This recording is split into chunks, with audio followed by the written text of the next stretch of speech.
श्री कृष्ण गोविंद हरे मुरारे, हे नाथ नारायण वासुदेवा। कृष्ण गोविंद हरे मुरारे, हे नाथ नारायण वासुदेवा। श्री कृष्ण गोविंद हे मुरारे, हे नाथ नारायण वासुदेवा। अरे कहे सखा हमारे, हे नाथ नारायण वासुदेवा। कल की कथा में था कि श्री महाप्रभु ने आज्ञा की है कि श्री कृष्ण की सेवा लौकिक रूप से कभी न करना। अलौकिक सेवा छोड़कर लौकिक कार्य सुधारने जाओगे तो भगवान उसे और बिगाड़ देंगे। उसमें उन्होंने दिखाया है कि जब माता यशोदा क्या दूध पी रहे थे, उसी समय चूल्हे पर रखा हुआ दूध उबलने लगा। तो दूध को उबलते देखकर यशोदा जी लाला को छोड़कर और दूध को ठीक करने चली गई। उसी समय लाला ने सोचा कि ये तो लौकिक कार्य में लग गई। उन्होंने बहुत बड़े घड़े में जो दही भरा रखा हुआ था वो मटका फोड़ दिया। प्रभु को अलौकिक और लौकिक दोनों की चिंता है। उनको हमारी बड़ी चिंता है। यदि मनुष्य चिंता करके अपने हृदय को जलाता रहेगा तो मेरा क्या होगा, ऐसा वे सोचते हैं। मैं समर्थ हूँ, मेरा स्वामी तो समर्थ सर्वशक्तिमान है, ऐसा मानकर निश्चिंत होकर भगवान का स्मरण मनन चिंतन करते रहो। भगवत स्मरण सेवा करते समय घर में यदि कुछ नुकसान हो,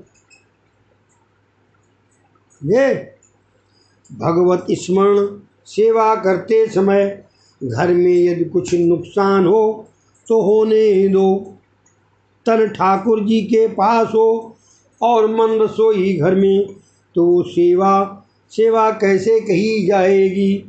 भगवत सेवा को अधूरी छोड़कर लौकिक काम सुधारने जाओगे तो वो और भी बिगड़ेगा। इसीलिए तो श्री कृष्ण जी ने क्या किया, दही का घड़ा फोड़ दिया। श्री कृष्ण ने विषयाशक्ति रूपी घड़ा फोड़ दिया। यशोदा की विषयाशक्ति नष्ट करने के हेतु दही का बर्तन फोड़ दिया। संसाराशक्ति के नाश के बिना भगवत प्रेम नहीं हो सकता। संसार शक्ति के नाश के बिना भगवत प्रेम नहीं उत्पन्न होता है। हरि पर विश्वास रखकर ईश्वर सेवा श्री कृष्ण भक्ति करनी चाहिए। श्री कृष्ण भक्ति प्रभु सेवा करने वाले की लाज प्रभु हमेशा रखते हैं। हरि ने भजता हजी कोई नीलाज जतानति जानी रे। और जेने सुरता साम लिया साथ बदे वेद वाणी रे। हर ने भजता हजी कोई नी लाज जता नथी जानी रे। बहाले उड़गायो प्रहलाद हिरण्या कंस मार्यो रे। और विभीषण आप्यु राज और रावण संगार्यो रे। हरि ने भजता हजी कोई ना लाज जता नथी जाड़ी रे। और बहाले नार सिंह में ताने, बहाले नरसिंह में ताने। हार हतो हाथ आप्यो रे। और ध्रुव ने आप्यो अब चल राज पोतानो करी स्थाप्यो रे। हर ने भजता जी कोई नो लाज जता नथी जाड़ी रे। पांचाली नाम पूर्वाचार पांडव कामों के दौरे। आवो हर भजवानो लावो भजन कोई कर से रे। कर जोड़ी कह प्रेमल दास भक्तों ना दुख हर से रे। हर निभजता जी कोई नी लाज जतान जाड़ी रे। वाह। जब तक संसार शक्ति नहीं जाती तब तक भगवत भक्ति सिद्ध नहीं होती। संसार के विषय भोगों से कभी तृप्ति नहीं मिलेगी। लोग साग सब्जी और चटनी अचार में तेल की धार करते हैं। तेल से सरोवर होने पर ही वे चाव से खाते हैं। अब जरा सोचो, आज तक हमारे पेट में तेल के न जाने कितने डिब्बे पहुँच गए और अनाज की भी कितनी अनगिनत बोरियां हमारे उदर ने स्वाहा कर ली, फिर भी हम तृप्त नहीं हुए। ईश्वर को ताक पर रखकर लौकिक कार्य में लगे रहना अच्छा नहीं है। सांसारिक कार्यों के पीछे यदि इसी प्रकार लगे रहोगे तो वे और भी बिगड़ते जाएंगे। इतने में कुछ बाल मित्रों ने आकर कन्हैया से पूछा, लाला आज कौन से घर को निशाना बनाना है? कन्हैया ने कहा, आज तो अपने ही घर का माखन उड़ाना है। आज भगवान अपने ही घर का दही माखन खिला रहे हैं। किए हुए उपकारों को भगवान कभी नहीं भुलाते। रामावतार में बानरों ने उनकी बड़ी सेवा की थी, सो श्री कृष्ण आज उनको भी दही माखन खिला रहे हैं। यशोदा ने वापस आकर देखा तो मटकी फूटी हुई थी, दही इधर उधर बिखरा हुआ था और कन्हैया गायब था।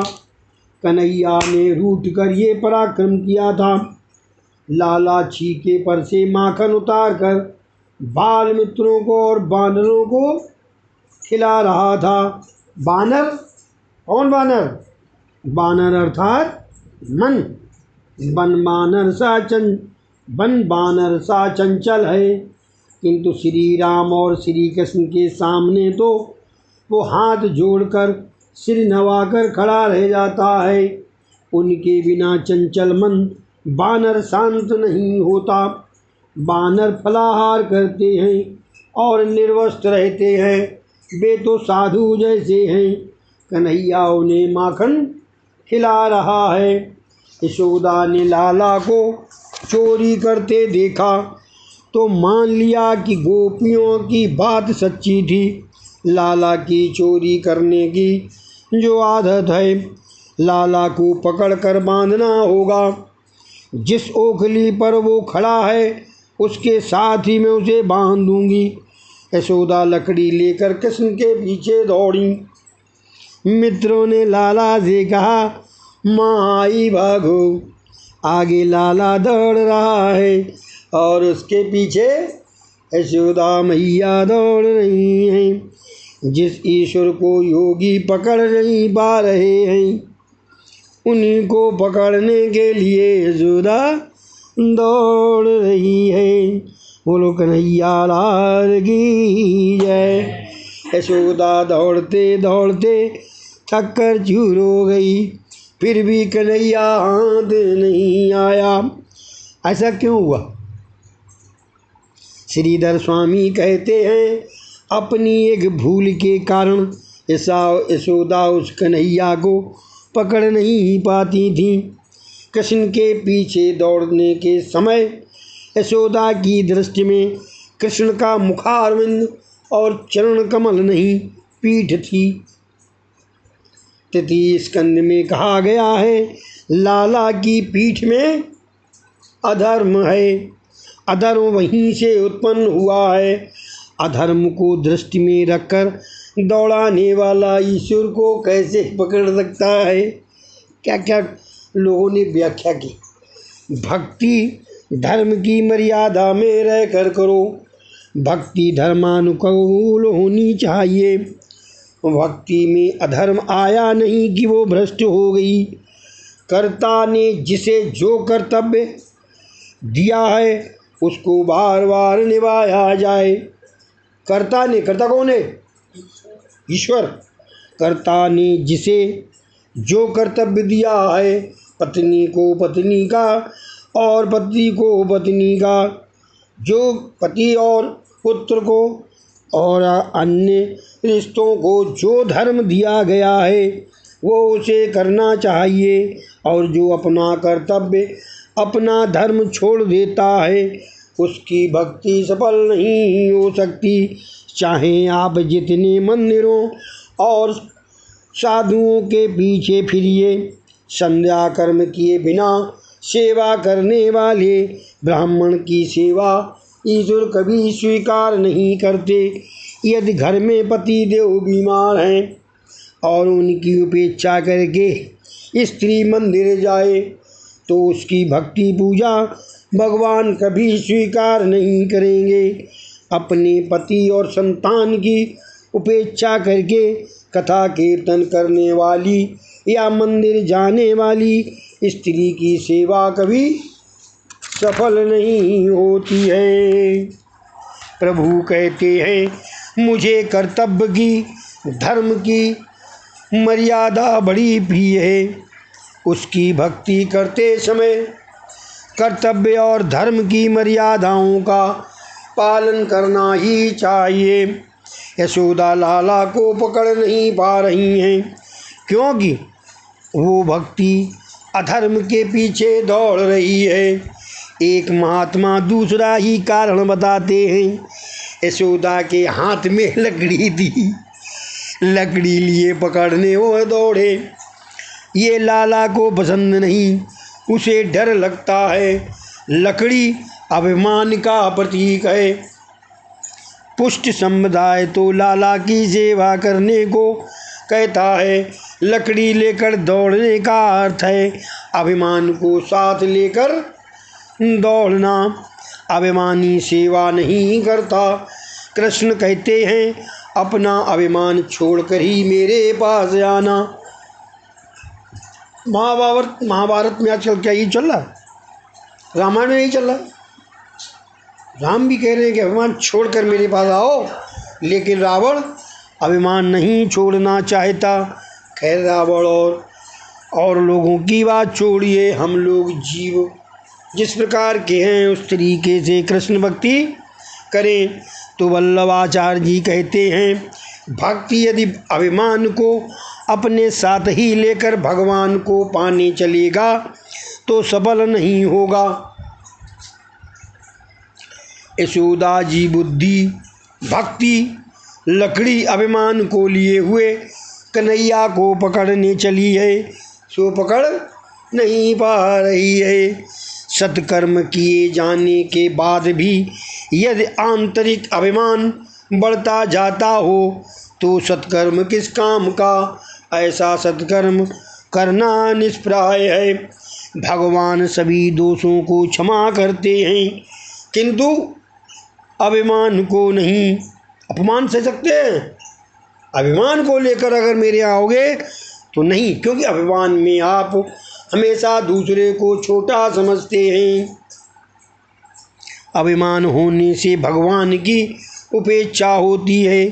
अभिमान करने जैसा जब कुछ है ही नहीं तो फिर हम अभिमान करें ही क्यों?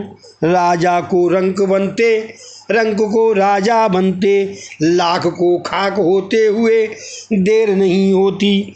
अभी तो बहुत सा वैभव है और कुछ ही क्षणों में अच्युतम केशवम भी हो जाता है।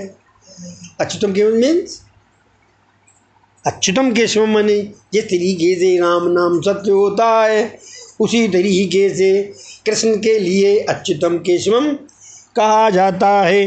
हो सकता है गुजरात में अच्युतम केशवम कहा जाता हो। फिर भी हम अभिमान क्यों करते हैं?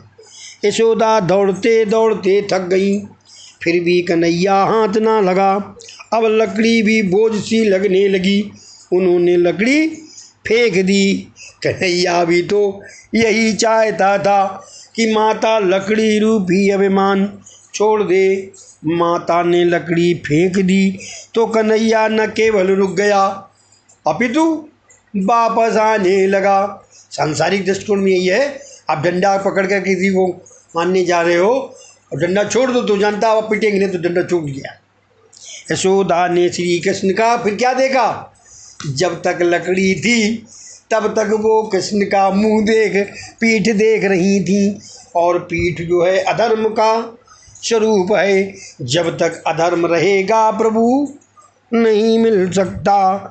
और जैसे ही उन्होंने अभिमान की लकड़ी छोड़ी तो श्री कृष्ण ने देखा लकड़ी छूट गई, अभिमान छूट गया। तो उन्होंने मुड़ के देखा और जैसे ही यशोदा ने श्री कृष्ण का मुख देखा और मुख दर्शन हुआ और लाला पकड़ा गया। लाला के मुख में धर्म निहित है, त्यक्ता इष्टम। माता यशोदा ने लकड़ी अभिमान का त्याग किया, साधन रहता हुई तो कन्हैया पकड़ा गया। व्यवहार में भक्ति में दैन्य भाव की आवश्यकता है। जब तक जीव अहंता ममता को नहीं छोड़ता तब तक भगवान मिल नहीं पाते। जब तक मैं कायम हूँ तब तक भगवत दर्शन नहीं हो सकता। जब मैं जहाँ मैं है वहाँ हरि नहीं, जहाँ मैं है वहाँ हरि नहीं। कन्हैया रोने लगा तो माता ने कहा, हाँ मुझे खबर है कि झूठ मूठ रो रहा है। बाल मंडली को दुख हुआ कि उसका अध्यक्ष पकड़ा गया। सभी बालक यशोदा के पास आए और कहने लगे, माता जी लाला को बांधना मत, उसने कुछ भी नहीं खाया है, सारा माखन हम ही को खिला दिया है। उसका दिल तो बड़ा कोमल है। यशोदा ने सोचा, सभी के चहेते कन्हैया को बांधना ठीक तो नहीं है, फिर भी मैं करूं तो क्या करूं। लाला की चोरी की आदत छुड़ानी जो है, कुछ समय उसे बांध कर रखूं फिर छोड़ दूंगी। यशोदा ने सभी बालकों को भी डांटा। बालकों ने सोचा कि यशोदा लाला को पीटेगी, सुबह न बांधने और न मारने की विनती करने लगे। यशोदा कन्हैया को मूसल के साथ बांधने लगी। उधर सभी बालक दौड़ते हुए अपने अपने घर पहुँचे और अपनी अपनी माता से कहने लगे, माँ यशोदा कन्हैया को बांधकर मारने जा रही है। सभी गोपियाँ दौड़ती हुई यशोदा के घर आईं और कहने लगी, माता जी जब तुम्हारा पुत्र नहीं था तब पुत्र के लिए तरस रही थी और आज उसे बांधकर मारने चली हो।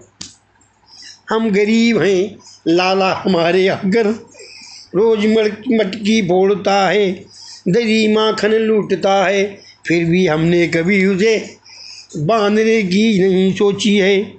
हम तुम्हें 5 मटके भरकर दही देंगी, तुम उसे छोड़ दो। उसने एक आध मटकी फोड़ भी दी तो क्या हुआ, उसे छोड़ दो। किंतु आज यशोदा पे से बाहर हो गई थी। उसने गोपियों से कहा, लड़का मेरा है, मैं चाहे सो करूं, तुम कौन होती हो बीच में बोलने वाली। सुखदेव जी वर्णन करते हैं, राजन काल के भी काल श्री कृष्ण आज माता का क्रोध देखकर कांप रहे हैं। यशोदा जी बाल कृष्ण को मूसल से बांधने लगी।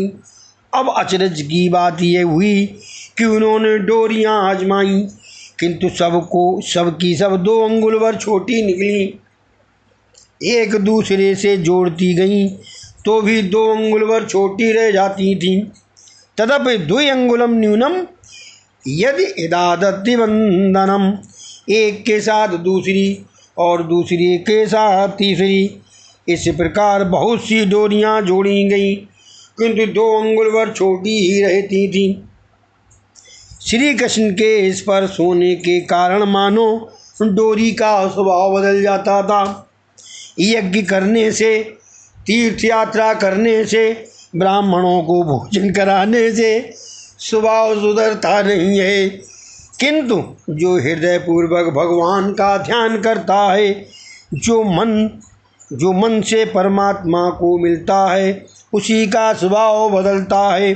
भगवत स्पर्श के बिना स्वभाव बदलता नहीं है। ब्रह्म संबंध के बाद और कोई बंधन हो भी सकता है क्या? डोरी ने बांधने का स्वभाव छोड़ दिया। डोरियों को श्री कृष्ण पर दया आ गई। वैष्णव कहते हैं कि डोरी में ऐश्वर्य शक्ति ने प्रवेश किया था। जहाँ ईश्वर है वहीं ऐश्वर्य भी है। ऐश्वर्य शक्ति को दुख हो रहा है कि एक साधारण ग्वालिन प्रभु को मान रही है। गोपियाँ यशोदा से कहने लगी, माँ चाहे कुछ भी कहें, तू तेरे लाला के भाग्य में बंधन लिखा ही नहीं है। वह तो हम सबको सांसारिक बंधनों से छुड़ाने के लिए आया है। ऐश्वर्य शक्ति परमात्मा को स्वामी मानती है। वात्सल्य भक्ति परमात्मा को बांधने चली है। ऐश्वर्य शक्ति अपने पति को बंधन में देख नहीं सकती। ऐश्वर्य और वात्सल्य शक्ति का ये मीठा झगड़ा है। प्रभु ने ऐश्वर्य शक्ति से कहा, मैं यहाँ गोकुल में ईश्वर नहीं, यशोदा का बालक मात्र हूँ। मैं द्वारका में तेरा पति होकर आऊँगा। ऐश्वर्य को लगा कि बंद हमारे पति को बंद दे रहे। तब उन्होंने कहा, भाई ऐश्वर्य शक्ति से, तो वो डोरी बढ़ा रहा था बार बार। ऐश्वर्य शक्ति से कहा कि मैं यहाँ गोकुल में ईश्वर नहीं, यशोदा का बालक मात्र हूँ। मैं द्वारका में तेरा पति होकर आऊँगा। तू चली जा। माता को बांधने की इच्छा है तो मुझे बांधने दे। गोकुल में प्रेम का प्राधान्य है और द्वारका में क्या बात? गोकुल में प्रेम का प्राधान्य है और द्वारिका में ऐश्वर्य का। ब्रज में तेरी आवश्यकता नहीं है। गोकुल लीला में वात्सल्य भाव और पौगंड लीला में सख्य भाव प्रधान है। गोपी लीला में आप माधुर्य भाव मुख्य है। तो ऐश्वर्य शक्ति ने डोरी से विदा ले ली। घर में जितनी भी डोरियाँ थी सभी समाप्त हो गईं। फिर भी कन्हैया बंध नहीं पाया। यशोदा जी आश्चर्य में डूब गईं और गोपियाँ हास्य में। गोपियाँ मानो कह रही थी, भगवान इस तरह कभी बंधते नहीं। भगवान सभी से कह रहे हैं, हमारे बीच मात्र 2 अंगुल भर का अंतर है। हमारे और तुम्हारे में 2 अंगुलों का अंतर है। और ये 2 उंगलियां कौन सी हैं? ये 2 अंगुल जो है वो कौन सा है? वो 2 उंगलियां अहम और ममता की हैं। अहम और ममता के कारण यशोदा जी माता मुझे बांध नहीं पा रही हैं। जिसके मन में अहम और ममता शेष है वह मुझे कभी बांध नहीं सकता। परमात्मा को त्रिगुणात्मक माया डोरी बांध नहीं सकती। भगवान तो केवल प्रेम डोरी से बंधते हैं और वो भी उनकी इच्छा होने पर ही। श्री कृष्ण ने देखा कि माता थककर पसीना पसीना हो रही है तो दयावश होकर बंधन में बंध गए। भगवान कहते हैं, जब मैं कृपा करता हूँ तभी बंधता हूँ। दुष्टयो परिश्रम कृष्णा कृपयासीत स्वबंधने। भगवान लौकिक डोरी से नहीं, प्रेम की डोरी से ही बांधे जा सकते हैं। भक्तों के प्रेम के सिवाय और कुछ भी मुझे बांध नहीं सकता। और जब तक ईश्वर कृपा नहीं करते तब तक उसे कोई भी जीव बांध नहीं पाता। कृष्ण स्वेच्छा से बंध गए। जीव अपने स्वार्थ के हेतु विविध बंधनों में फंसता रहता है। परमात्मा ने निष्प्रय होने पर भी आज बंधन को स्वीकार किया। जब भगवान बनते हैं, बहुत अच्छी लाइन, जब भगवान बनते हैं तो जीव बंधन मुक्त हो जाता है, उसका उद्धार हो जाता है। क्योंकि जब आप उसको पाने के चक्कर में गए तो वो आपके चक्कर में फंस गया। जब भगवान बनते हैं तब जीव बंधन मुक्त हो जाता है और उसका उद्धार हो जाता है। अद्य श्री कथायाम समाप्तम। बोलो श्री कृष्ण जी महाराज की जय। बाल कृष्ण लीला की जय। बनारस में इसी नित्य द्वारदास ने कहा था, तुम लोगों ने मुझे पता दिया। तुम लोगों ने, कृष्ण ने कहा अपने कृष्ण के रूप में, कि तुम लोग कैसे हो भैया, हम जैसे ईश्वर को तुमने मारा पीटा बांधा तो हम प्रेम में बन सकते हैं, कैसे नहीं।